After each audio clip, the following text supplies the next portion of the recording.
салому алейкум ҳамватанони азиз, подписчикони саҳифаи Сабсан Груп. Алҳамдулиллоҳ ки расидем мо дар шаҳри Чита.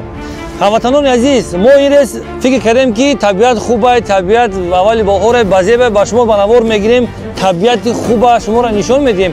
мутаассифона айде тарафи ҷангал ҳама сӯхта истодай, ҳама сӯхта истодай. ягон минтақаи хубе ҳозирашам наёфтем ки мо ба шумо бигзорем ки шумо ҳаловат карда тамошо кунем. ҳозир омадем як ҷо пажарай, ин дар омадани Читай, ҳозир мо ба навор мегирем. тамошо кине ки дар кадом ҳолатан ҷангалҳои Россия намедонам ба чӣ хотир ки ихе паҷар карда номаълум табиат бениҳоят хароб шудагиай. бародаро ки имрӯз дар сафар ҳастанд тарафи шаҳри Душанбе, эҳтиёт бошед, раҳ дудпешай, эҳтиёт бошед ки пробкаҳо бисёранд. худо кунад ки соҳ саломат ба пеши аҳли байтуна барасед. ва се нафаре ки мо гуфтем мегирем, мо қарор дорем дар шаҳри Чита. мутаассифона оли занг назадиянд, аз шаҳри Москва занг заданд, бисёри бародар занг мезананд, аз ӯ шаҳрҳое ки мо дур ҳастем аз ӯ шаҳрҳо занг мезананд.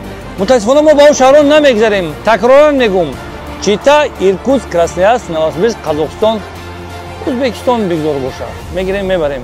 боқӣ дар паноҳи худо навора тамошо кун.